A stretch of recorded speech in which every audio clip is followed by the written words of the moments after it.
Bonjour à tous. Comme les coutumes de le faire, je vous souhaite mes meilleurs vœux en cette année 2026. En cette année 2026, ce n'est pas seulement mes vœux, mais ce sont les vœux du Seigneur Jésus.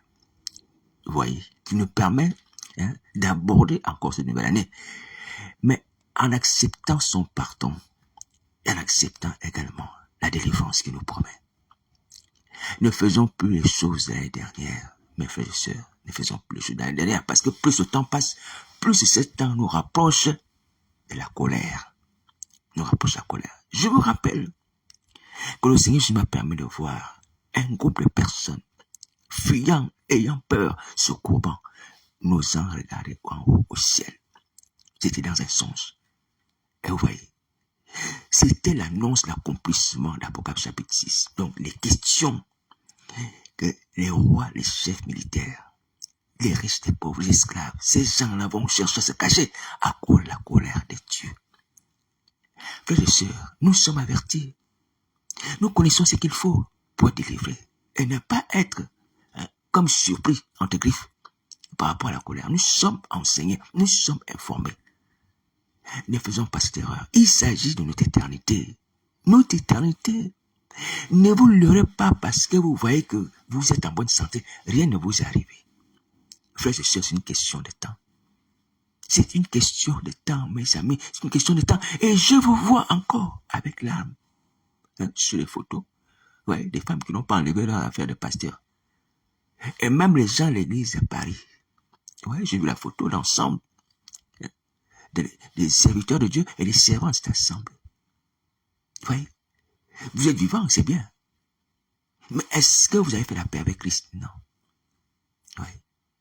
Ce sont des personnes qui ont la grâce d'avoir la vie éternelle, mais qui se sont assis sur cette grâce pour pas la demander. On peut faire mourir, mais on fait une photo d'ensemble. Comme ça, tous, on va mourir aussi en groupe. Oui, c'est triste. C'est triste, hein, de rater une grâce comme ça, de sauver nos âmes pour l'éternité. Et je m'adresse à l'ensemble de la chrétienté. Ceux qui sont sur Facebook, ceux qui sont sur YouTube, parce que vous m'entendez. Je vous assure, on va le regretter. Amèrement. Amèrement. On va le regretter dans les temps de feu. Qu'est-ce qui vous empêche d'appeler les gens pour prier avec vous, même dans le secret?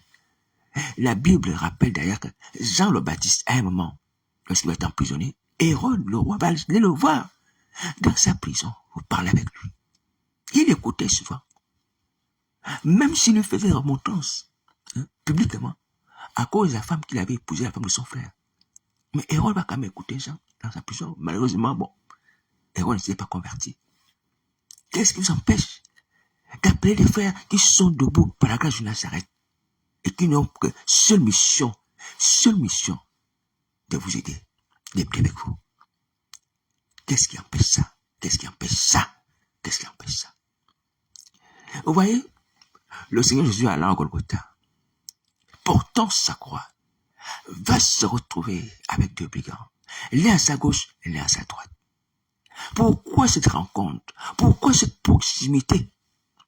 C'était pour permettre que ces deux brigands entrent au paradis. Dieu avait permis que son fils mourût à côté des deux brigands pour que ces deux hommes puissent avoir accès au paradis. Malheureusement, juste une seule personne a pu avoir accès au paradis parce qu'elle a cru, elle s'est bien exprimée devant Nazareth. La proximité que vous avez avec les enfants de Dieu, vos frères qui sont debout, c'est pour vous aider. Christ en eux veut également vous faire entrer dans le paradis. Cette proximité n'est pas que, parce que c'est un frère qui est sur Facebook, sur YouTube, que je connais, qui vient dans mon église. Et qu'on se dit, allô, bonjour, ça va, tout va bien, Dieu merci. Non, c'est pour que tous ensemble, nous puissions entrer au paradis, au paradis. Est-ce que vous entendez? Notre relation aujourd'hui, les échanges qu'on peut avoir, le fait que vous m'entendez, que moi je vous entends, que je vous vois, ou que je peux vous appeler, ou parler avec vous, n'a que pour seul objectif que tous ensemble soyons sauvés, que nous puissions entrer au paradis. Est-ce que vous entendez? Donc, voici pourquoi nous sommes ensemble. Voici pourquoi nous sommes ensemble. Et nous pourrons entrer au paradis si nous nous asseyons ensemble, si nous prions, selon que le Seigneur Jésus a dit que là où deux ou trois sont ensemble, ensemble, il est au milieu d'eux. Prions, prions, prions, prions, prions. Alléluia, prions. Donc, voici vraiment l'urgence. L'urgence. L'urgence, sachant que la colère est au-dessus de nous. Pourquoi on peut vivre comme ça? On a la grâce, mais on accepte de vivre une condamnation. Pourquoi? C'est pas normal. C'est pas normal. Ce matin, en plus de ce rappel, qui est un rappel urgent, on va encore aborder la parole de Dieu. On va lire ce que je vous avais promis. Je vous avais promis qu'on va parler de la résurrection de la fille de Jairus. Alléluia. La résurrection de la fille de Jairus, sachant que l'essentiel, le plus important, c'est ce que je viens de dire tout à l'heure. Donc, on ne doit plus passer du temps vers, on doit chercher un tour au paradis, tous ensemble. Alléluia. Alors, je vous avais promis de parler de la résurrection de la fille de Jairus. Alléluia. Alors, c'est une histoire qu'on trouve dans les évangiles. Alors, pour ce faire, avant de parler concrètement de la résurrection de cette jeune fille, il est important de savoir comment cette résurrection-là est arrivée. Qu'est-ce qui s'est passé auparavant? Alléluia. Et nous allons également regarder ensemble certaines choses, ou du moins, on va voir certaines rectifications sur notre façon de faire. Alléluia. C'est pour ça que je prends souvent, il m'arrive de prendre le texte biblique dans son ensemble. Il y a des gens qui peuvent dire, ah mais pourquoi quand tu parles de beaucoup de choses. Tu ne parles pas d'une seule chose et tu finis avec ça. Oui, c'est vrai, je le fais. Parce que en nous, honnêtement, en nous réside un esprit méchant, un esprit qui nous pousse à faire des choses abominables. Nos cœurs sont tortueux. Et comme nos cœurs sont tortueux, c'est-à-dire que nos péchés sont divers. Et comme nos péchés sont divers, donc la Bible doit nous également rapporter, alléluia, les enseignements qui sont divers, qui se rapportent à nos péchés. Est-ce que vous comprenez? Si vous prenez déjà la prédication du Seigneur Jésus, c'est que nos frères théologiens appellent les béatitudes. Heureux les pauvres en esprit. Tout cela, quand vous lisez tout ça, dans Matthieu chapitre 5, vous allez voir que le Seigneur Jésus parle de beaucoup de choses. Il parle de beaucoup de choses. Dans une seule prédication, il parle de beaucoup de choses. De la même manière que Paul. L'épître aux Romains ou aux Éphésiens, il va parler de beaucoup de doctrines, beaucoup de thèmes. Il va parler de beaucoup de choses dans un même épître. Est-ce que vous voyez? Voilà, parce que la parole de Dieu doit aborder tous les domaines de nos vies. C'est comme un fleuve. Quand un fleuve coule, il irrigue toute la surface, alléluia, de la terre. Voilà, donc, il peut agir quand on choisit un seul thème. Par rapport à un besoin spécifique, oui, c'est vrai. Nous avons un thème central aujourd'hui, c'est de sauver nos vies, d'aller au paradis. Mais on a besoin aussi d'entendre certaines choses qui vont nous accompagner dans cette démarche, qui ne sont pas éloignées. Alléluia. Tu fais l'entrée au paradis. Voilà, donc voilà pourquoi, par la grâce de Jésus de Nazareth, lorsqu'il m'arrive de prendre un texte biblique, j'aborde beaucoup d'aspects, mais ces aspects-là sont unis. Ces aspects se rejoignent pour pouvoir nous permettre d'être des personnes affirmées et complètes, pour pouvoir être à l'image de Christ et faire sa volonté pleinement. Alléluia. Voilà, j'avais souligné aussi le fait que, bon, c'est une question de temps. Voilà. Donc, si on prend thème par thème, sujet par sujet, voyez, je prends le texte biblique et on voit tout ce qui est nécessaire, tout ce qui nous est important à connaître et à pratiquer. Alléluia. Voilà, et je pense que c'est mieux comme ça aujourd'hui.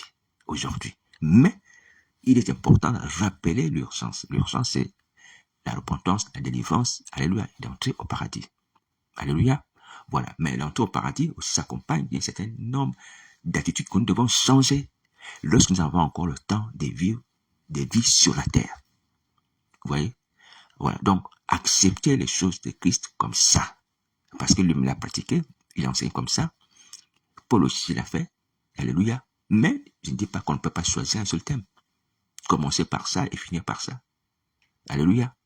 Voilà, que Dieu nous aide, surtout non pas à comprendre ces choses, mais surtout à tous les pratiquer. Moi le premier.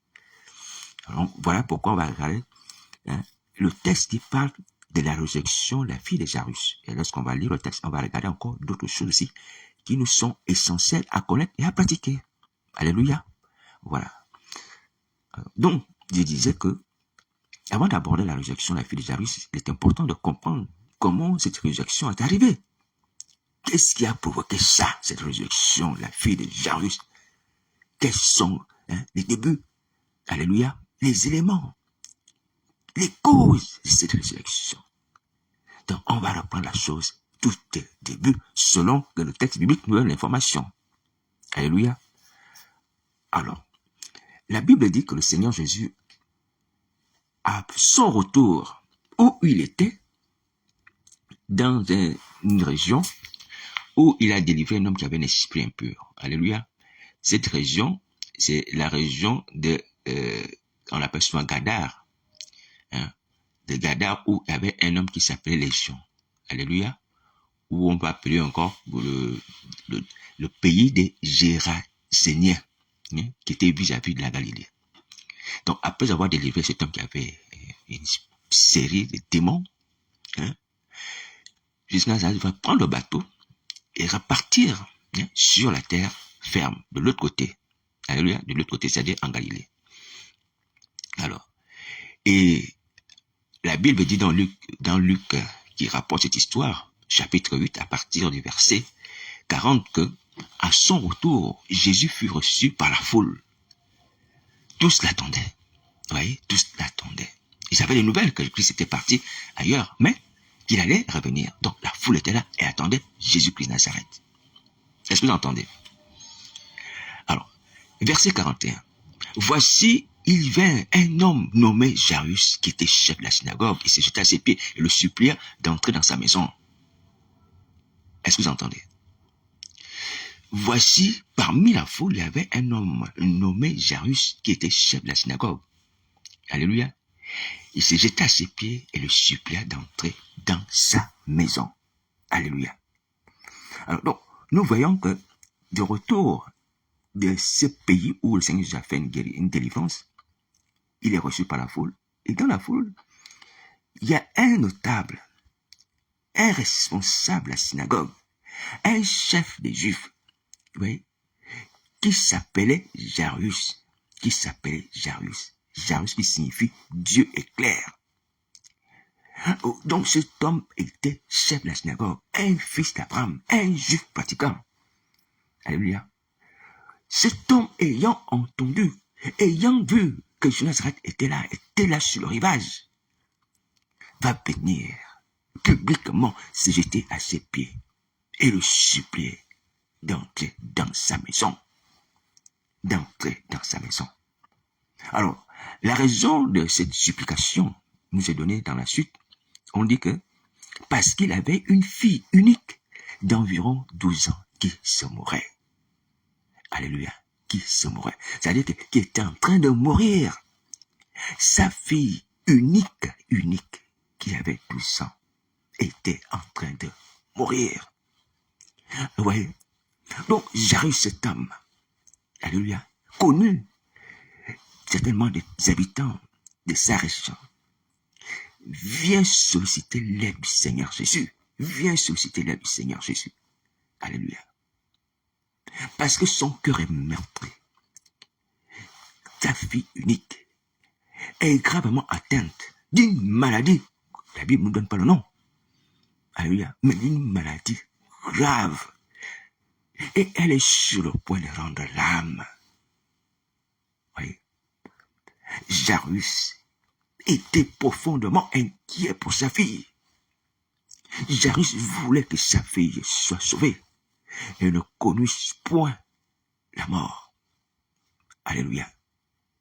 Jairus était inquiet. Jairus était angoissé. Et lorsqu'il vient au Père de Jésus de Nazareth, est-ce que vous entendez? Cet homme qui était un serviteur de Dieu, chef de la synagogue, vit là une épreuve redoutable. Parce qu'il ne s'agit pas, certes c'est sa fille, mais c'est sa fille unique, une jeune fille qui n'avait pas encore vécu longtemps. Oui, pour dire que oui, c'est ma fille unique, elle était mariée, elle avait des enfants. des lignages aussi avancés, non? Une jeune fille de 12 ans. Fille unique de Jairus. La joie de son père, la joie de sa mère, était sur le point de mourir. Était sur le point de mourir. Alléluia.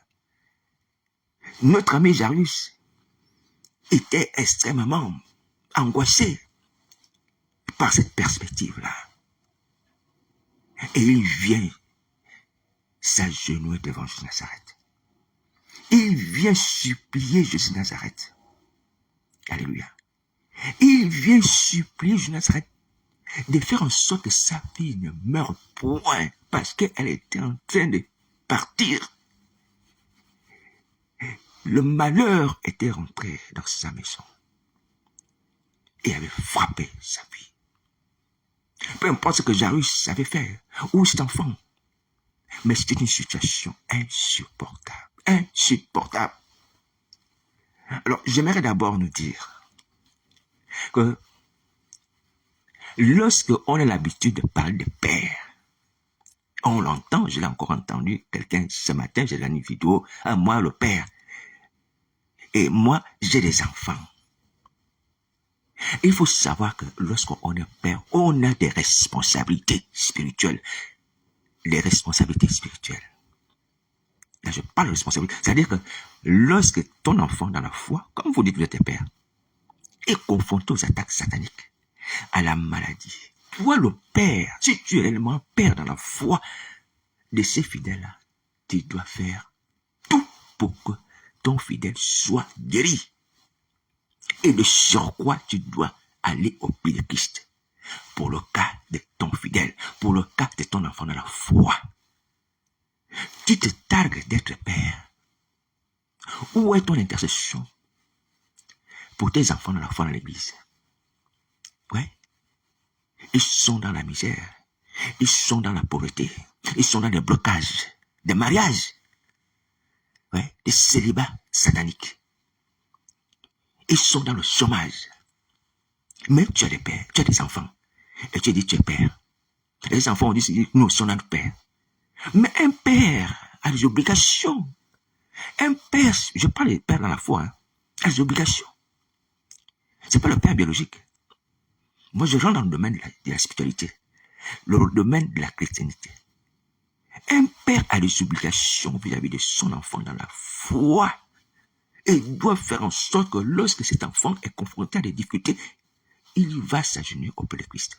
Trouve la solution auprès de Jésus de Nazareth. Mais comme vous voyez, la jeune fille de 12 ans, elle est gravement malade, atteinte. Heureusement qu'elle a un père. Vous voyez? Heureusement qu'elle a un père. Peut-être que cet enfant aussi pleurait et gémissait devant la face de Dieu pour son cas. Mais son père, qui ayant entendu que Jésus de Nazareth était sur le rivage, après son retour de ces pays de Gadar, était sur le rivage, il est venu parmi la foule se jeter à ses pieds pour le cas de sa fille. Un père, un vrai père spirituel, un vrai père pas spirituel, un vrai père dans la foi, résout les problèmes de ses enfants. Est-ce que vous entendez? Un vrai père dans la foi résout les problèmes de ses enfants.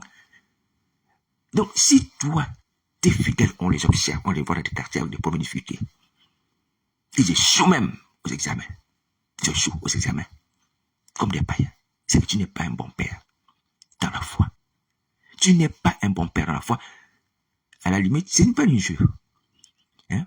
Tu es là juste pour les exploiter. Parce que quand tu as besoin d'argent, tu dis, le père a besoin de telle chose. Donnez telle ou telle chose au père. Il va voyager, cotiser pour le père. Oui, là, on doit cotiser. Là, tu es vraiment père.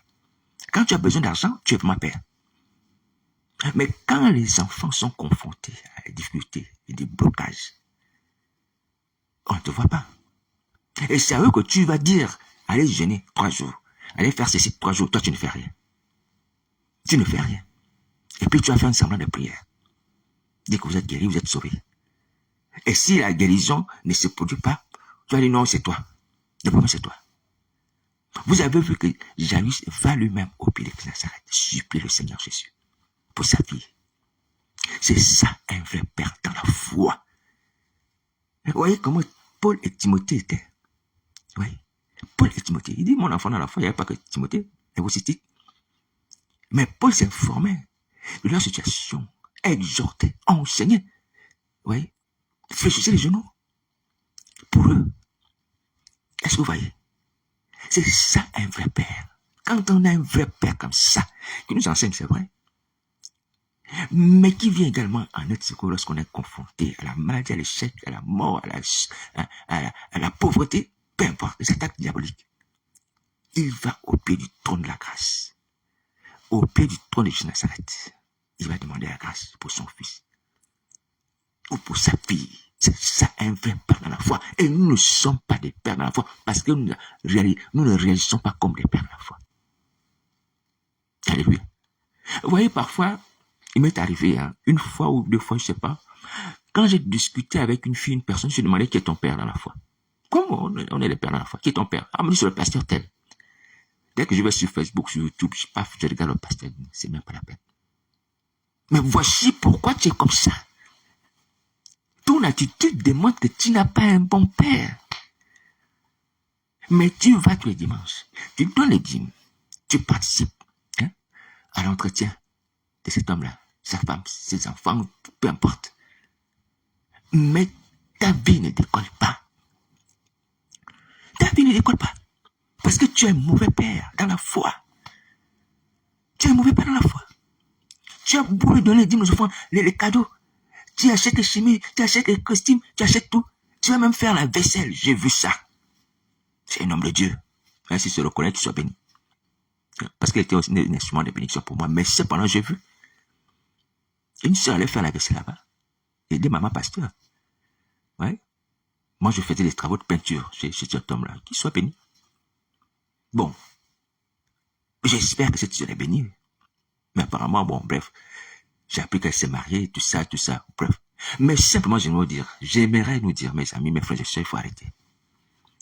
Il faut arrêter cette extrapolation des pères. Quand on n'est pas à même de réaliser, le devoir des pères, de c'est comme un père dans la foi, de soutenir son enfant lorsqu'il est confronté à des difficultés, d'intercéder pour lui et d'avoir des résultats. Alléluia. On s'est dit, ma soeur, mon frère, on préfère rester là, dans le minimum, on va dire le minimum syndical, le minimum de la courtoisie. Non, ne m'appelle pas père, appelle-moi mon frère. Appelle-moi mon frère. Parce que quand tu prends maintenant cet attribut-là de père, ça veut dire que tu acceptes de prendre son fardeau. Et même dans la situation de notre ami Jaoui, c'est-à-dire que si cette sœur-là, il arrive de tomber dans le coma, elle a été attaquée. Ou ses frères, il a été attaqué. Ouais, les gens ont voulu prendre son argent, elle a été braquée. On l'a frappé, tombe dans le coma. Tu as même de supplier Seigneur Jésus pour que ces personnes reviennent à la vie. Ah, il faut bien mesurer, c'est quand même comme la responsabilité des pères. Des pères dans la foi. Je parle au domaine de l'église. Je ne parle pas des pères biologiques. Vous voyez? Est-ce que vous voyez? Donc, vous arrêtez ça. Vous arrêtez cette extrapolation-là. Vous arrêtez, c'est un langage abusif. Vous n'êtes pas des pères. Vous n'êtes pas des pères. Je ne veux pas dire que vous êtes des brigands. Parce que c'est un droit que le Seigneur vous donne. Alléluia. Ouais, d'avoir les avantages. C'est un droit. Mais il n'y a pas que ça. Il y a aussi la responsabilité d'aider vos enfants dans la foi, de les soutenir. Ceux qui ont les maladies de nuit, de prier pour qu'ils soient délivrés des maladies de nuit, qu'ils se marient. Paul pouvait dire que je veux que les jeunes se marient, qu'ils soient heureux, qu'ils aient des enfants. Il faut agir comme ça. Bon, je parle à des personnes, certainement, qui vont revenir à la vie. Il faut prendre ces choses-là comme des choses que nous devons pratiquer lorsqu'on va revenir à la vie. Alléluia. Parce que dans cette attitude, dans cette habitude de marier de nuit, vous-même aussi, vous êtes même ces maris de nuit-là. Et même maris de jour, qui allez suer vos filles. Vous voyez. Quelle est la notion de père pour vous? Un père qui se suit avec sa fille. C'est ça, père. Non. Donc, pour l'instant, c'est des choses, mes amis, qui sont tellement élevées et très sacrées qu'il faut laisser de côté. Il faut laisser de côté. Donc, arrêtons de nous prendre pour les pères dans la foi. Arrêtons ça. avec ton sein. Vous voulez la considération, mais qu'il faut être à la hauteur de cette considération. Tu es un père d'enfant, on regarde tes enfants. Il n'y a même pas à chercher à gauche, à droite. Tu es père d'enfant, oui. Où est ton assemblée? Hein? C'est à Paris 12e. Ok, on regarde les fidèles Paris 12e. Comment ils sont nourris? Comment ils raisonnent? Est-ce qu'ils sont bien enseignés? Alléluia. Et leur vie, tous ils travaillent. Hein? Tous ils réussissent à l'école. Et ceux qui sont mariés sont mariés. Il n'y a pas de divorce là-bas. Il n'y a pas de divorce. Bon, tout se passe bien. Les ministères, ils sont exercés comment? Ils sont bien exercés comme autant des apôtres, les 5 ministères. Il n'y a pas que celui de pasteur. Donc certaines assemblées se sont focalisées dessus. Il n'y a que pasteur, comme les assemblées de Dieu. Il y a aussi apôtre, il y a aussi évangéliste, il y a aussi docteur. Il n'y a pas que pasteur. Est-ce qu'il y a diaconesse là-bas? Oui, il y a diaconesse. C'est une église modèle. Donc cette église-là fonctionne vraiment sur la base de la sainte doctrine, de l'enseignement des apôtres. Et donc ces gens-là, s'ils se targuent, où on peut parler de ces gens-là comme des vrais pères dans la foi. Alléluia. Ils veillent sur le troupeau. Ils enseignent. Eux-mêmes pratiquent la Bible. Mais c'est possible. C'est possible. Si vous revenez à la vie, c'est possible. Ce que les apôtres ont pratiqué, on peut le pratiquer. Et nous pouvons nous dire, sans que le Saint-Esprit nous reproche d'être menteurs et nous accuse, dire à ma soeur, ma fille, à mon frère, mon fils, comme Paul pourrait dire à ses enfants dans la foi, à Timothée, mon enfant dans la foi, ou à Tite. Alléluia. Parce qu'il savait spirituellement ce qu'il faisait pour eux, pour Tite et Timothée. Vous voyez, il ne mentait pas. Le Saint-Esprit était témoin. Donc, il agissait comme un vrai père dans la foi. Mais nous, c'est pas le cas. Donc, c'est pas la peine. La situation, c'est pas la peine. C'est pas la peine. Nous passons même à détruire la vie de nos enfin, on va dire de façon générale, nos enfants dans la foi. Nous, on participe même. C'est pas la peine. Donc, voici pourquoi je voulais d'abord aborder cet aspect, pour pouvoir nous amener, nous, à ne pas tomber dans l'égarement. Voyez, à ne pas tomber dans l'égarement et demeurer dedans. On n'est pas des pères dans la foi. Pour ces fidèles-là qui nous appellent père ou maman dans la foi. Non. On n'a pas les qualités et on n'a pas les œuvres qui justifient cela. Alléluia. Voilà, donc il faut arrêter ça. C'est quand on sera revenu en Christ, on va voir comment un vrai père se comporte. On va prendre les exemples bibliques. Le Seigneur Jésus lui-même, Paul, les apôtres. Alléluia. Voilà. Que Dieu nous aide. Donc vous voyez que cet homme Jairus est vraiment le prototype de ce qu'un père dans la foi doit faire pour son fidèle. Sa fille de 12 ans est malade, gravement atteinte. Il va chercher la solution auprès de Nazareth, auprès de Jésus. Alléluia. Auprès de Jésus. Donc, voici ce qu'un père doit faire. Chercher les solutions auprès de Jésus, pas chez les marabouts, pas chez Satan le diable. Pas rester là. Dire à la personne, toi, mais je n'ai prié. Même si la personne peut, je n'ai prié. Mais c'est toi qui as le devoir de prendre tout le fardeau d'abord sur tes épaules et de poser au pied du Seigneur Jésus. Voilà comment nous devons agir. Alors, on avance. Donc, du coup, c'est Jairus-là, qui avait le malheur qui était rentré dans sa maison, certainement avec des fractions. Alléluia. Voit sa fille en train de mourir. Son unique fille de 12 ans. Et il vient auprès de Jésus de Nazareth. Alléluia. Il vient auprès de Jésus de Nazareth. Alors, donc, j'aimerais nous dire que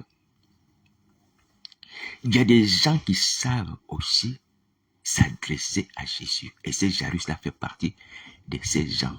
Est-ce que vous entendez? Pourquoi? Parce que dans un autre épisode où Jairus va voir le Seigneur Jésus, il va lui dire que ma fille est gravement malade. Viens, impose-lui les mains et elle vivra. Et viens, impose les mains, elle vivra. C'est dans un autre passage que vous pourrez trouver. Alléluia. Parce que chaque évangéliste, que ce soit Luc ou Matthieu, rapporte à peu près ce qu'il a connu, ce dont il a été informé. Alléluia.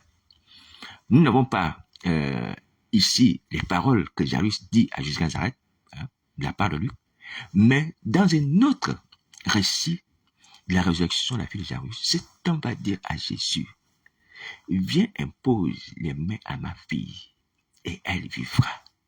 Elle vivra. Alléluia. Déjà, même si on n'a pas cette prière qu'il a de sa juste Nazareth, mais nous voyons que cet homme, lorsqu'il vient se jeter au pied de Christ et le supplie à entrer dans sa maison, nous voyons que cet homme prie le Seigneur Jésus, supplie, c'est prier. On n'a pas les paroles exactes, mais il supplie, c'est-à-dire il prie, il parle à Jésus. Alléluia. Voilà. Alors, je voudrais insister là-dessus pour que nous puissions comprendre ici que lorsque nous allons supplier le Seigneur Jésus, alléluia, pour pouvoir nous aider dans une situation critique, il faut aussi avoir une posture, une façon de se présenter, hein, une posture, une façon de se tenir. Jairus se jette à ses pieds, donc il se posterne. Il ne parle pas debout à Jésus. Il se jette à ses pieds, il se posterne. Face contre terre. Face contre terre, il supplie Jésus-Christ là. Lui, chef de la synagogue, il supplie Jésus-Christ comme ça, devant les gens, pour sa fille. Il n'y a plus besoin d'avoir honte. Si on a honte, peut-être dans d'autres milieux ou dans d'autres situations, là, il est face à une situation critique. Sa fille va mourir. Sa fille va mourir. Oui. Donc, il se jette au pied de Christ, il se prosterne, il le supplie. C'est pour nous inviter, nous, à pouvoir aussi prier de cette manière. Il faut apprendre à se prosterner. On ne le fait pas dans nos assemblées. Quand on prie à l'église, avant de commencer le culte, dans la réunion, généralement les gens sont debout. Peut-être une ou deux personnes peuvent se mettre à genoux. Mais l'homme de Dieu, ou le pasteur, ou même la modératrice, rarement on voit, il y a certaines vidéos où on voit les gens à genoux. Oui. Mais ça doit être une habitude ancrée en nous. Ça doit être un réflexe. Des personnes qui veulent la délivrance, qui veulent la guérison, qui veulent le bonheur. Il faut être habitué à se prosterner, à être à genoux devant la face du Seigneur Jésus. Est-ce que vous entendez? Il faut avoir cette habitude-là. Prier comme ça, prier comme ça, prier comme ça. Et surtout, nous sommes dans une situation où la jeune fille est en train de mourir, comme je l'ai dit tout à l'heure, situation critique. Alléluia. Il faut aussi aller à l'extrême. C'est-à-dire qu'il peut arriver, et il arrive qu'on prie debout. Et c'est pas interdit, puisque dans la Bible, nous avons la prière du pharisien et du publicain. Le publicain qui a été exaucé était debout, tous les deux. Mais il n'osait pas lever les yeux en haut. Donc on peut prier debout, bien entendu, en baissant la tête. Alléluia. Mais on peut aussi se prosterner. Donc il y a plusieurs positions. Mais il arrive dans des situations critiques où on veut la grâce de Dieu. On utilise la position la plus extrême. C'est-à-dire qu'on utilise le fait de fléchir les genoux. Parce qu'il n'y a pas plus grande manifestation d'humilité que ça. Ou tu peux t'étaler par terre aussi. Parce que tu veux vraiment que ton miracle se produise. Tu n'as plus de retenue, mon ami. Tu veux le miracle, tu es dans une situation critique. Mais c'est pas vrai. Mes amis, on n'a pas encore lutté, on n'a pas encore prié devant le trône de Dieu. On n'a pas encore prié devant le trône de Dieu pour avoir le miracle. On n'a pas encore. Il faut apprendre que lorsqu'on prie devant le trône de Dieu, dans une situation qui dit comme ça, on doit aller à l'extrême. Est-ce que vous entendez? On doit aller à l'extrême. Je n'ai pas dit que le fait de prier debout n'est pas mauvais, c'est bien, c'est biblique. Pourvu qu'on baisse la tête. Mais il y a une situation, dans la situation, la jeune fille est en train de mourir, il faut aller à l'extrême. On se couche même par terre. On verse des larmes. Alléluia. Des vraies larmes, pas les larmes de crocodile. On verse des larmes, on est à l'extrême. Parce que Dieu veut que nous soyons des personnes qui demandent aussi de tout notre cœur, de toute notre force. Et j'aime cette parole. Il faut demander à Dieu de tout son cœur, toute sa force. On cherche dans la Bible quelles sont les attitudes, quelles sont les paroles, quels sont les mots que les gens ont exprimés à Dieu pour pouvoir exaucer quand ils étaient en situation comme ça. Tu regardes Jairus, tu t'abaisses. Tu regardes. Il y avait aussi Samuel. À un moment, il va pleurer pour Saul toute la nuit. Je vais pleurer toute la nuit. Tu regardes une situation extrême parce que dans ta vie vit aussi une situation extrême et critique. Il n'y a pas de retenue. Il n'y a pas de retenue. Mes amis, il n'y a pas de retenue. Tu n'as même pas besoin de dire je vais jeûner. Honnêtement. Mais là, je vous le dis la vérité. Quand tu es à l'extrême, comme ça, l'envie de manger disparaît. De lui-même, cette envie disparaît tout d'un coup. Souvenez-vous pour l'enfant adultérien de David, lorsqu'il a eu avec Bathsheba, quand l'enfant était dangereusement malade. Est-ce que David avait envie de manger? Non. David n'avait pas envie de manger. Il n'y avait pas besoin de je vais jeûner. Pour que ma fille soit guérie, pour que mon enfant soit guéri, pour que ma fille dans la foi soit guérie. Il y a même, c'est-à-dire, le poids de sa situation te coupe l'appétit. Parce que lorsqu'on mange, c'est-à-dire qu'on a le cœur joyeux, on a le cœur apaisé. En gros, c'est ça. Mais lorsqu'on a une situation qui nous dépasse, et on est triste, on ne peut pas manger. On ne peut pas manger. On n'a même pas besoin de jeûner. On n'a pas besoin de jeûner. Le jeûne vient tout seul comme ça. Tout seul, tu es comme dans un deuil. Alléluia. Alors, Jairus vient se poster devant le Seigneur Jésus, sa fille est en train de mourir.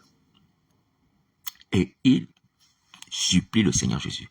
Donc, j'aimerais vraiment qu'on puisse prêter attention sur le fait que Luc dit qu'il a supplié le Seigneur Jésus d'entrer dans sa maison pour guérir sa fille. Supplier. On peut prier. Tout ça sont les termes français. Alléluia.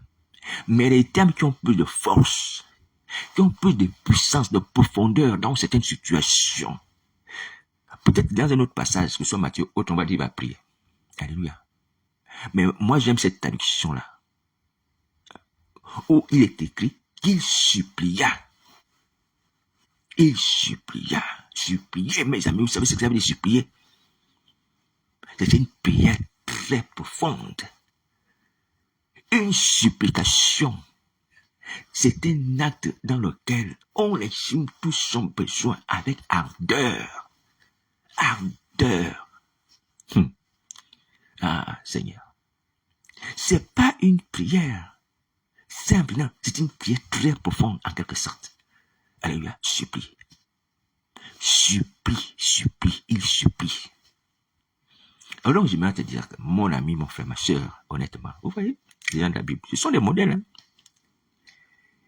Tu veux être exaucé. Tu veux que toi, tu sortes de la sorcellerie. Tu veux que Christ te fasse grâce. Il faut apprendre à le supplier aussi. Apprends à supplier le Seigneur Jésus. Apprends à supplier aussi. Quand on supplie, on parle avec douceur, on parle avec larmes.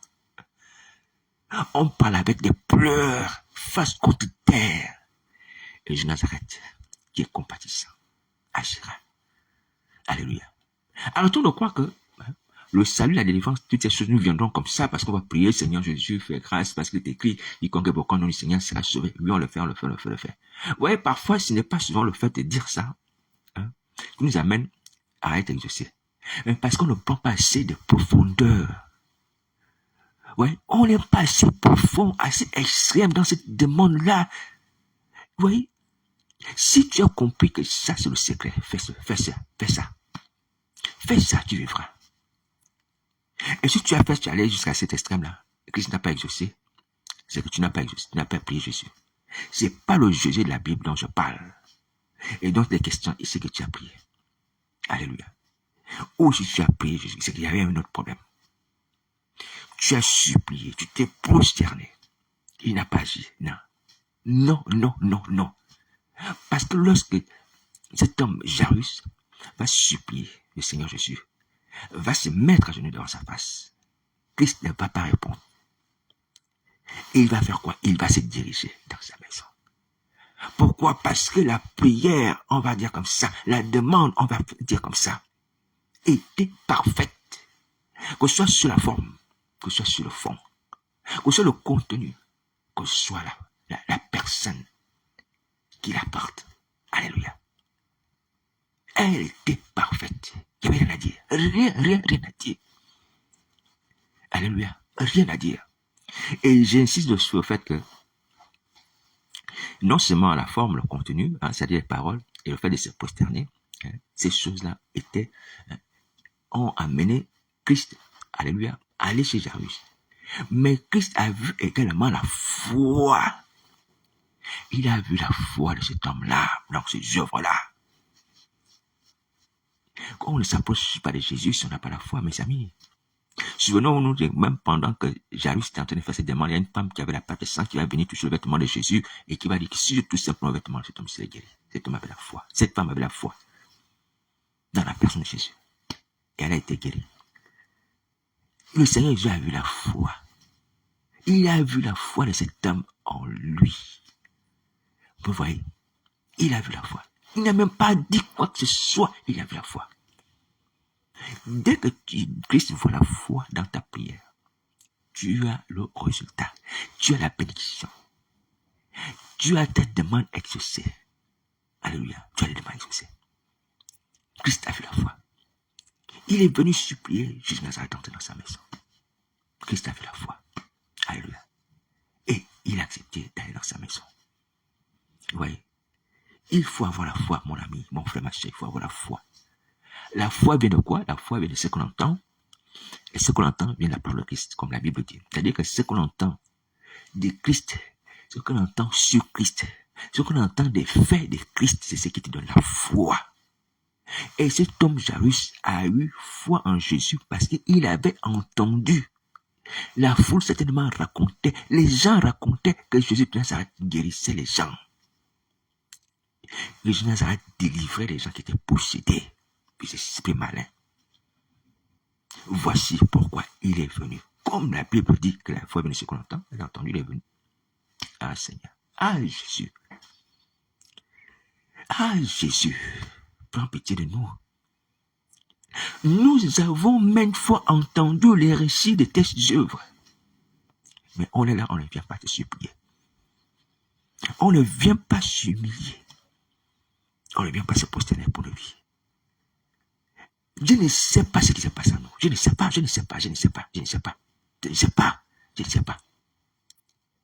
Non seulement vous avez entendu les récits qui sont bibliques, qui sont des vrais récits. La Bible a achevé, tout ce qui nous concerne, l'Ancien et le Nouveau Testament, Apocalypse, tout est accompli. C'est-à-dire que lorsqu'on a toutes ces Bibles, ces paroles en nous, ou bien certaines, on a une foi ferme. Parce que comme c'est le contenu qui donne la foi, mais on a un contenu énorme. L'Ancien Testament, nous l'avons. Le Nouveau Testament, nous l'avons. Apocalypse, nous l'avons. Pourquoi on peut manquer la foi au point de ne pas aller vers Jésus de Nazareth? Pourquoi on peut manquer de foi? Pourquoi on peut manquer de foi? Avec tous les récits sur Jésus que nous avons ici, est-ce qu'on peut manquer de foi? Non. Et je vais rajouter encore. Le diable m'attaque, n'est-ce pas? Il m'a attaqué cette nuit, il m'attaque. Il attaque d'autres personnes. Vous voyez ça. Mais est-ce que vous voyez aussi comment Jésus a réagi ici, vous voyez? Vous voyez comment le nom de Jésus détruit les œuvres du diable. Vous voyez comment le sang de Jésus détruit les œuvres du diable. Vous voyez comment l'esprit de Jésus-Christ fait fuir Satan le diable dans la vie de vos frères. Est-ce que ça ne peut pas vous donner la foi de dire que comme Jésus détruit les œuvres de notre pécheur, je vais aller vers lui. Je vais aller vers lui pour qu'il me délivre aussi de mes oppresseurs, l'esprit malin qui est dans ma vie, qui me perturbe. Je vais aller vers lui. Pourquoi vous n'avez pas cette envie? Pourquoi vous n'avez pas cette envie? Pourquoi? Dites-moi. Dites-moi. Pourquoi vous n'avez pas cette envie? Sachant que si vous ne faites pas ça, Christ va vous punir. Il va vous punir. Il y a une colère. Je vous dis, à cause de Jésus d'Isabelle, il y a une colère. 2, après la punition de Jésus, vous allez subir l'éternel feu. Vous allez brûler éternellement. Donc, du coup, je ne sais pas comment on peut accepter d'être puni, d'aller souffler dans le feu comme ça, sans rien faire. Alors qu'on a les portes de la grâce ouvertes. Le Seigneur de la grâce est là. Et il nous appelle encore, malgré la multitude de nos péchés. Oui. Voici les choses qui mettent le ciel en colère. Et qui peut même mettre en colère tout juge. Que si on amène ce dossier devant un juge, le juge aussi va se mettre en colère. Un juge établi parmi les hommes. En toute justice, mais ces gens-là, ils ne veulent pas aller à justice alors qu'ils sont tout ça. Ils ont même des gens qui sont prêts à jeûner et à prier avec eux. Mais eux, ils continuent à tuer les âmes, causer les accidents, voler. Je vous assure que si des juges avaient votre dossier, des vrais juges, hein, des vrais, alléluia, ils vous condamneraient. Ils vous condamneraient illico presto. Mais vous méritez la condamnation. C'est Christ qui fait grâce encore aujourd'hui pour empêcher tout cela. Vous pouvez dire encore, heureusement que les œuvres de sorcellerie que vous faites sont les œuvres invisibles. Et vous pouvez aussi dire, bon, comme Satan aussi a corrompu certains juges. Mais je vous préviens que Dieu peut utiliser, même les juges que Satan a corrompus, Dieu peut aussi utiliser. Parce que le Père est esprit. Il peut les utiliser pour vous frapper, pour punir. Il y a certains qui ont connu la prison. Hein. Il y a un pasteur, je parlais, qui a fui dans un pays là. Hein, parce qu'il était poursuivi par la justice. Et ces juges n'étaient pas forcément un enfant de Dieu rempli de Saint-Esprit ou un ange de Dieu. C'était un homme, un être humain. Ou ces gens-là. Donc sachez-le, que Dieu peut utiliser même les juges, des gens sur la terre, qui ne sont pas convertis, pour vous punir. Donc il faut se repentir. Mais cette incrédulité n'a pas de sens. Ça n'a pas de sens. Ça n'a pas de sens. Mais c'est pas vrai.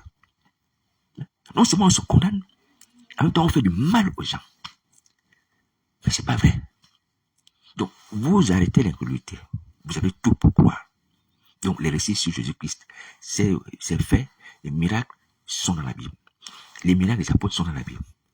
Les miracles actuels de Christ Nazareth sont visibles encore dans la vie de vos frères et sœurs qui sont en Christ, que Satan attaque et il échoue. Et ces œuvres échouent sans effet. Les enchantements, les sortilèges qu'il fait pour les détruire dans les rêves sont sans effet à cause du sang de Jésus. Ce sont les miracles de Jésus. Ça vous donne normalement des éléments pour avoir la foi. Donc on arrête l'incrédulité. Sinon c'est le temps de feu du souffle. Et la première mort, c'est-à-dire la mort physique. Donc voilà, ça parle de Jésus Christ. Il n'y a pas de raison. Il n'y a pas de raison. Il n'y a pas de raison. Je poursuis le récit de Jairus et sa fille qui est ressuscitée. Donc, cet homme vient voir Jésus de Nazareth et après s'être prosterné et l'avoir supplié d'entrer dans sa maison, est-ce que le Seigneur Jésus accepte? Alléluia. Parce que il a cru que Jésus de Nazareth pouvait guérir sa fille unique d'environ 12 ans qui se mourait. Alléluia. Voilà, donc Jésus de Nazareth va se diriger vers la maison de Jairus. Mais entre-temps, il y avait une femme qui avait une part de sang, qui va aussi venir parmi la foule, toucher le vêtement de Jésus, et qui va dire que si je peux seulement toucher le vêtement de cet homme, je serai guéri. Donc cette femme a été guérie. Alléluia. Alors donc cette femme est venue de façon secrète. Vous voyez? De façon secrète, sans demander au Seigneur Jésus, est-ce que je peux toucher ton vêtement? Vous voyez? Oui. Et donc, à un moment, le Seigneur Jésus va s'apercevoir qu'il y a une force qui est sortie de lui et qui a amené la femme à être guérie. Donc, on va regarder brièvement la discussion qui s'ensuit. Donc, le Seigneur Jésus va dire à la foule, verset 46, quelqu'un m'a touché car j'ai connu qu'une force était sortie de moi. La femme, se voyant toute découverte, toute tremblante, s'est jetée à ses pieds et déclara tout devant le peuple. Pourquoi elle avait touché et comment elle avait été guérie en l'instant. Alléluia. Et Jésus va lui dire, ma fille, ta foi t'a sauvée. Va en paix. Oui. Donc, pendant que le Seigneur Jésus est en train de parler, par rapport à cette situation de guérison, alléluia, il était en compagnie de Jairus. Alléluia, il était en compagnie de Jairus. Et donc, pendant qu'il était en train de parler ça, accompagné de Jairus, voici, il va survenir de chez le chef de la synagogue, donc le chef Jairus, quelqu'un, pour venir lui dire, ta fille est morte. Ta fille est morte, n'importune pas le maître. Ta fille est morte, n'importune pas le maître. Est-ce que vous entendez? Alors, on va d'abord s'arrêter là, pour dire que la fille de Jairus qui souffrait déjà d'une maladie violente, d'une maladie qui l'a poussée à perdre la vie, alléluia, était frappée gravement, alléluia, était frappée gravement, et cette maladie n'avait pas trouvé de remède. Et donc nous sommes face à quoi? Nous sommes face à un cas de sorcellerie. Parce que nous savons, en tant qu'observateurs avisés, que ce sont les maladies ou les maux provenant de la sorcellerie qui sont souvent inguérissables. Il y a certains qui sont inguérissables, mais il y a certains qui sont inguérissables. Là où la mort survient, c'est la sorcellerie là. la sorcellerie là. Donc cette fille de 12 ans qui se mourait et qui est morte avait été une victime d'une attaque de sorcellerie. De sorcellerie. Et ça avait commencé par la maladie. Après la mort, s'en est suivi. Et ça, c'est pas un scoop. C'est quelque chose que vous connaissez. Donc, frappez les gens de maladie pour que ces gens meurent. Vous le faites. Vous le faites. Alors donc, j'aimerais nous dire, si vous voulez continuer dans cette voie, vous allez frapper vous-même. Et puis ça va vous faire mourir. Parce que c'est ce que vous êtes en train de vouloir faire encore en 2026. En 2025, le Seigneur Jésus a exhorté à quitter la sorcellerie. Toutes ces œuvres-là qui consistent à rendre les gens malades et à pousser les gens à la mort, bloquer les gens. Et vous, vous allez en 2026 aujourd'hui. Et vous voulez être encore dans cette voie-là, demeurer dans cette voie, dans cette pratique, où les gens attrapent les maladies à cause de vous, et les gens meurent à cause de vous. Par les accidents, tout autre moyen de mort, vous allez être supprimé. Christ va vous supprimer. Oui, mais c'est pas possible. Regardez cet homme, cette histoire, qui peut être une histoire aussi qui concerne les gens de ce monde, les gens de ce siècle. Oui, un père de famille avec sa femme, ses enfants, ses serviteurs, toute la maison était tellement attristée. Comme les gens encore qui pouvaient être attristés. Pourquoi? Parce que un agent habité par la sorcellerie, envoyé par Satan, est venu frapper un enfant dans la maison. Il a frappé de maladie et l'enfant est mort. Ou a frappé la maman et la maman est morte. Oui. Ces œuvres-là, il faut que ça s'arrête. Ces œuvres-là, il faut que ça s'arrête. Non seulement dans les familles, aussi dans les églises. Oui.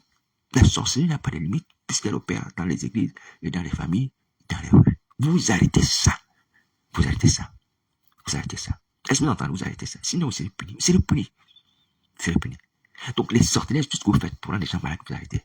Les sortilèges, tout ce que vous faites, des enchantements pour tuer les gens, vous arrêtez ça. Vous êtes déjà connus depuis le ciel. Je vous ai dit que les femmes qui voient les gens, Christ a déjà connu votre stratagème là. Les hommes qui tuent les fous sataniques, Christ est au courant de ce que vous faites. Donc, repentez-vous, arrêtez ça. Arrêtez ça. Est-ce que vous entendez? Vous arrêtez ça. Oui. Vous-même, vous ne voulez pas mourir. Est-ce que vous aimez la mort? Non? Vous ne vous suscitez même pas. Non. Mais ce sont les autres que vous tuez. Ce sont les autres que vous tuez. Oui. Faites aux autres ce que vous voulez qu'ils fassent pour vous. Mais c'est pas possible. On n'est plus esclave de Satan à l'heure actuelle parce que la croix de Christ nous a libérés de l'esclavage de Satan. On n'est plus esclave du mal et du malin. C'est pas possible.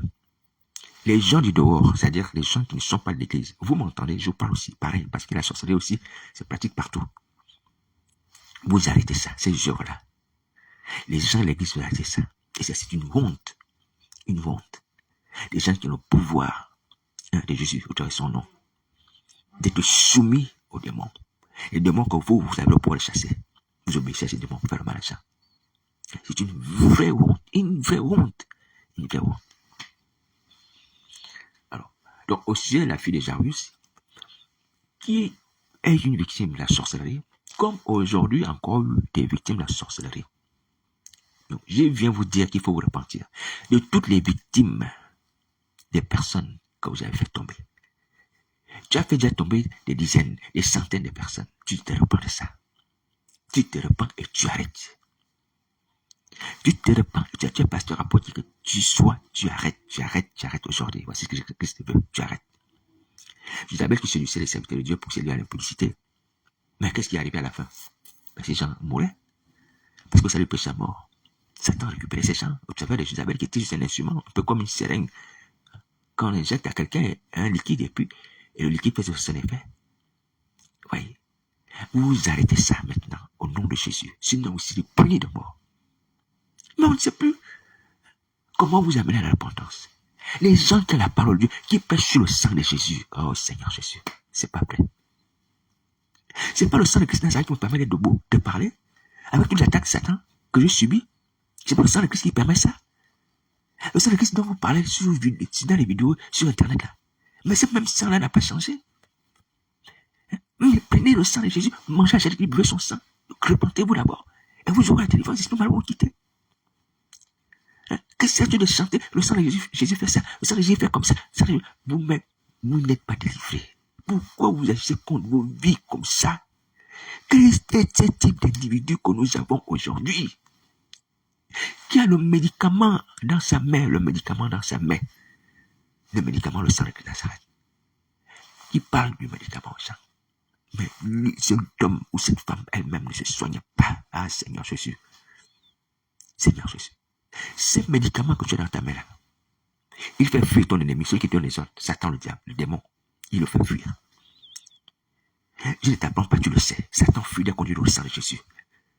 Le démon fuit dès qu'on dit le sang de Jésus. Mais c'est demandé. Donc, vous aimez être les agents du diable. Vous aimez la méchanceté. Donc, vous voulez quoi? Vous voulez aller subir les temps de feu? Vous pensez que c'est une piscine, on va se relaxer, tout ça? Se retourner, tout ça, prendre un bain chaud. C'est ça. Mais quand même. Ayez un peu d'intelligence et de courage. Je ne suis pas meilleur. Vous aussi, pour m'exhorter. Allez au pied de Christ avec le sang de Jésus. Seigneur, voici ton sang qui a visé ma vie. Prends la chaîne de Christ, prends son sang. Fais la scène saine. Prends le pain sans levure. Prends le vin sans alcool. Ça se vend dans le supermarché. Prends ça. C'est même pas interdit. Ah, tu dis son God, c'est pas vrai. Mais toi, tu parles du sang de Jésus. Tu ne délivres pas ton âme. La puissance de tes âmes avec le sang de Jésus. Ah, Seigneur. Je vous ai dit humblement, si vous ne le portez pas, il n'y a plus autre chose. Si vous ne prenez pas le sang de Jésus, et vous ne mangez pas ça, il n'y a plus autre chose. Il n'y a plus autre chose. Il n'y a plus. Et vous êtes arrivé à ce degré. Vous voyez, parce qu'on peut arriver dans une situation où on a un problème. On se dit, on va commencer par l'onction. On prie. Le mal ne termine pas. Ah, l'onction, apparemment, ça agit pas trop, mais ça agit. Alléluia. Mais c'est pas grave. Le mal est peut-être trop coriace. On sait des versets bibliques. Le mal ne passe pas. On menace. Le mal ne passe pas. On dit le nom de Jésus. Le mal ne passe pas. Il est toujours là, coriace. Mais lorsqu'on prend le sang de Jésus, on prend le sang de Jésus, la bombe atomique, le mal va partir. Même si c'est Satan lui-même qui tient la personne comme ça, le mal va partir, Satan le diable va fuir. Ouais.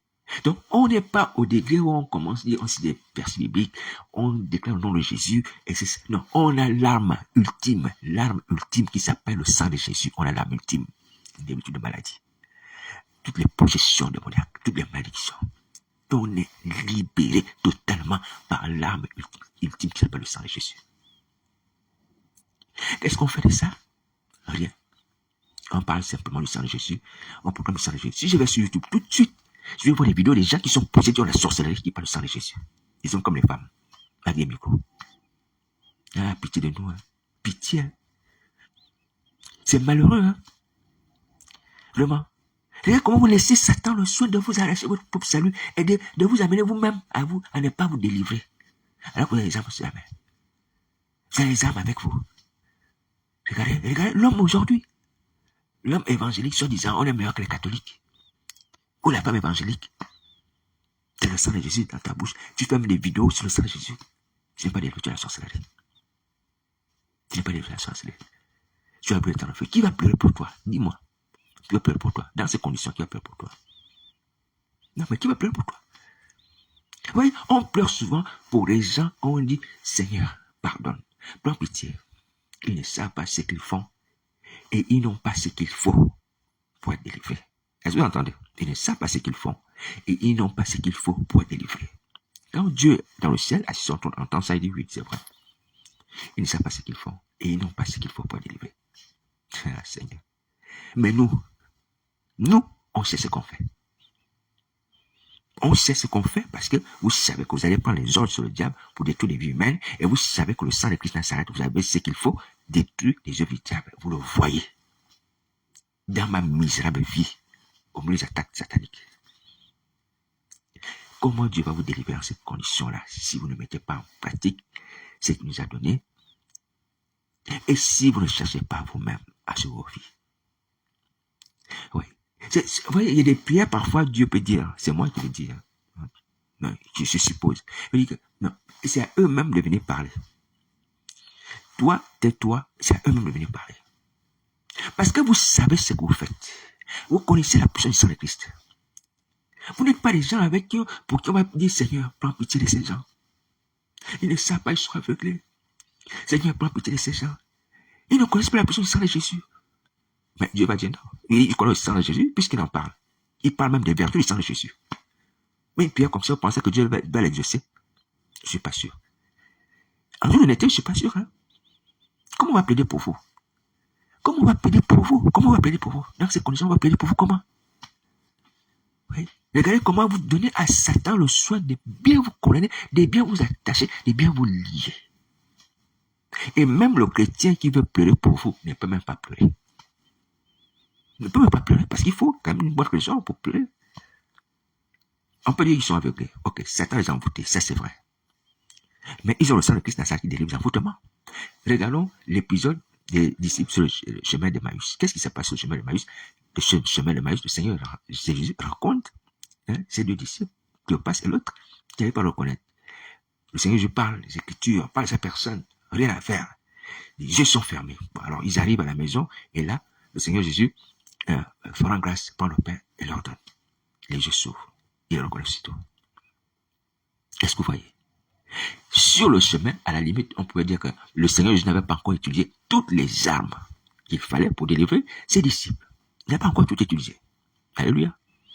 Ces personnes étaient là, ils n'ont pas reconnu. Parce que jamais Jésus physiquement, il n'y avait même pas besoin qu'ils nous parlent. Ah, mais Seigneur, c'est toi.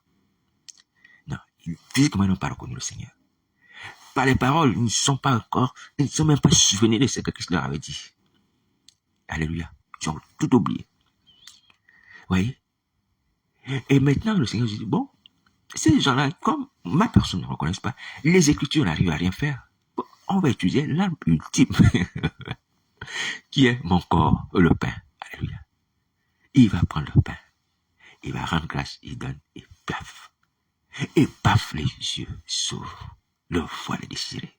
Alléluia. Alors, vous voyez, maintenant, on arrive à nous. On est aveuglé, c'est vrai. J'en ai parlé. Le diable nous aveugle. Hein? Au nom de Jésus, ça c'est pas ce que je dis, mais c'est sans effet. Vous voyez? Mais, on n'est pas pour autant sans arme ultime, c'est-à-dire sans le sang de Jésus. C'est là où je veux en venir. Le diable nous aveugle, c'est vrai. Mais on n'est pas pour autant sans arme ultime, sans le sang de Jésus. Vous voyez? Et donc, dans cette situation-là, on se rend compte qu'on est aveuglé, que le diable nous a envoûtés d'une certaine manière, mais on a le sang de Jésus. Et on voit les effets du sang de Jésus-Christ dans la vie de nos frères et sœurs qui prient autour du sang de Jésus-Christ, aussi dans les prières. Il y a même des gens qui interdisent de prier autour du sang de Jésus-Christ. Ça, c'est encore un comble de malheur. Ça, c'est vraiment la vraie folie. Excusez-moi, c'est pas une injuste, ça, c'est vrai. Il y a certains qui disent même, non, on ne prie pas autour du sang de Jésus. Et si c'est pas le sang de Jésus, c'est pas une vraie doctrine. Bref, laissons ces gens-là. Alors, si nous sommes aveuglés et qu'on veut sortir de l'aveuglement, et on veut délivrer les esprits malins, on sait que le sang de Christ agit. Pourquoi on n'utilise pas ça? Pourquoi on n'utilise pas ça? On a même le courage. J'ai dit le courage, hein? C'est un courage diabolique. Parce que c'est un courage divin, on doit délivrer. Le courage diabolique de faire des vidéos sur le sang de Jésus qui délivre. Ah non, c'est pas possible. C'est pas possible. Dieu ne peut rien faire pour vous. À ce degré, Dieu ne peut rien faire. Retenez-le, hein? Mais ça, c'est pas la volonté de Satan, le diable. Mais c'est ça, c'est à cause de vous-même. C'est vous qui laissez à Satan vous amener à faire ça. C'est comme si tu prenais une arme, hein, un couteau, tu es attaché au pied, tu prends le couteau, au lieu de détacher, non, tu parles du couteau. Mais vous voyez comment ce couteau est tranchant. Il est vraiment très tranchant. Il y a deux lames, hein, ce couteau. Il y a deux lames. Il coupe les liens, ce couteau. Mais pendant que tu parles du couteau qui est tranchant, qui coupe les liens, toi, tu as tes deux pieds attachés.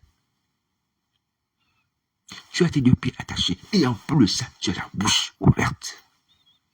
Tu n'es pas muet à ta âme. Tu n'es pas muet. Quiconque invoquera le nom du Seigneur sera sauvé. Tu n'es pas mieux pour dire Seigneur, je sauve-moi par ton sang. Même si Satan te rend mieux par la sorcellerie, comme il m'a attaqué cette nuit, c'est sans effet à cause du sang de Christ Nazareth. Ma langue est déliée à cause du sang de Jésus. Même dans mon cœur, je peux prier à cause du sang de Christ Nazareth. Et qu'il s'entendra même les paroles dans nos cœurs. Bon, là, honnêtement, pardonnez-moi que le Seigneur Jésus me pardonne. Seigneur, mais c'est une question de temps. On va pas se fatiguer à exhorter les gens qui ont tout pour être sauvés. On va pas, c'est juste que oui, je le fais. Je le fais, il n'y a pas de souci. Mais je vous assure que personne ne va vous pleurer. Je vous assure, personne ne va vous pleurer. Si vous restez là, vous allez subir les temps. Laissez-moi comme les femmes. Vous allez subir la colère. Personne, je vous dis, hein. Ni les anges, ni les élus, ceux qui ont vu vos comportements sur la terre, avec tout ce que Christ nous a donné. Personne ne va vous pleurer. Vous pensez qu'on est là pour s'amuser? Hein? Quand les gens meurent, les gens sont liés. Les gens sont livrés à Satan le diable comme aliment. Les gens perdent des jambes à cause des actes de sorcellerie. Et vous ne voulez pas quitter là-bas. Vous qui avez tout pour sortir là-bas, cessez de partir à ses œuvres. Personne ne va vous pleurer. En toute honnêteté, personne ne va vous pleurer. Je pêche la repentance par la grâce de Nazareth, mais je n'ai pas dit que je refuse de prier avec les gens qui veulent. Je suis d'accord. Je suis disponible pour prier avec les gens qui veulent. Il n'y a pas de souci. Vous m'appelez, mon numéro de téléphone sur le 0758 48 48 71. Vous m'appelez, je pense que c'est le numéro de Jésus. On va prier. On va prier. Alors, il ne s'agit pas simplement des chrétiens. Parce qu'il y a des gens du dehors qui m'écoutent, qui me connaissent ou qui ne me connaissent pas, des pros de loin, cachés ou révélés. Peu importe. Vous aussi, les gens du dehors, les gens qui ne sont pas dans les églises, vous voyez bien aussi comment Satan m'attaque, parce que vous voyez ma vie, beaucoup de personnes, et vous voyez bien donc, ce dont je parle. Donc ne vous dites pas que mais ce sont les chrétiens qui vont être punis, hein, parce qu'eux, ils ont tout, hein, ils ne font rien. Non, vous aussi, vous avez l'obligation d'aller au pied de Christ, demander pardon et demander à ce que son sang agisse dans vos vies. La sorcellerie peut finir sur toute la terre. La sorcellerie, au milieu des hommes, elle peut finir. Il y a la solution. Il y a la solution. Donc les gens du dehors, qui ne sont pas dans les églises, qui ne sont pas pasteurs, qui ne sont pas fidèles, mais qui m'écoutent, qu'ils soient autorité ou autre, vous aussi, vous avez l'obligation d'aller vous repentir. De vous sorcellerie. D'aller vous repentir. Au temps du sang de Nazareth. Donc cette parole s'adresse à tout le monde. Que Dieu nous aide. Alors donc du coup, ouais, Jairus, qui a eu foi en Jésus de Nazareth, a supplié Jésus de Nazareth de venir dans sa maison, alléluia, pour guérir sa fille qui était morte. Alors, mais entre-temps, pendant que le Seigneur Jésus avait écouté la parole de Jairus, était d'accord pour aller chez Jairus, il y avait une femme qui avait une plaque de sang et qui avait été guérie de façon miraculeuse. Alléluia. Alors, et pendant qu'il était en train de parler avec la foule, voici quelqu'un qui arrive à la maison de chez Jairus et va dire à Jairus, ta fille est morte. N'importune pas le maître. Alléluia. On va s'arrêter là. Ta fille est morte, n'importune pas le maître. Alléluia. Mauvaise nouvelle.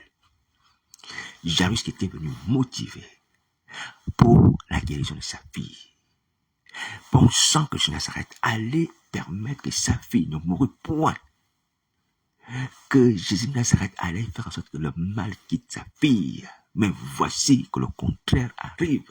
La fille de Jairus a rendu l'âme et elle est morte. Elle est morte. Est-ce que vous entendez? Elle est morte. Vous voyez?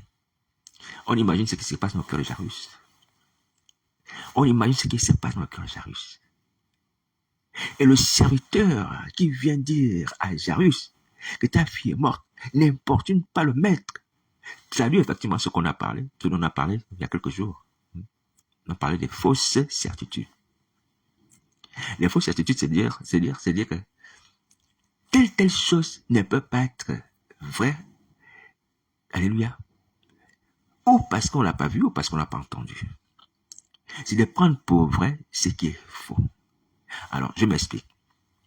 Ce serviteur de Jairus, qui vient dire à son maître que ta fille est morte, n'importe pas le maître, était habité par une fausse certitude. Et la fausse certitude sera laquelle? Lorsqu'une personne meurt, on ne peut plus la ressusciter.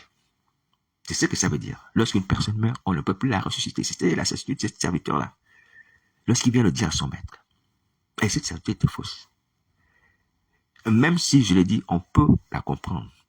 Parce que Jésus s'est manifesté aux enfants d'Israël. C'est tellement à ce moment, il n'a pas encore ressuscité Lazare. Vous voyez, les gens n'avaient pas été au courant qu'il ressuscite les morts. Mais, Dans ce cas précis, pour ce qui nous concerne, on peut dire que c'est une certitude qui est fausse. Et elle est inexplicable pour nous qui connaissons que Christ ressuscite les morts. Parce que nous connaissons la vie passée de Jésus de Nazareth sur la terre. Alléluia. Et ce qui fait en sorte que nous ne pouvons plus avoir cette fausse certitude que si la mort parvient ou nous arrive, Christ ne peut pas nous ressusciter. Est-ce que vous entendez? Si ces gens-là, eux, n'avaient pas encore le témoignage, le récit d'une résurrection opérée par Christ,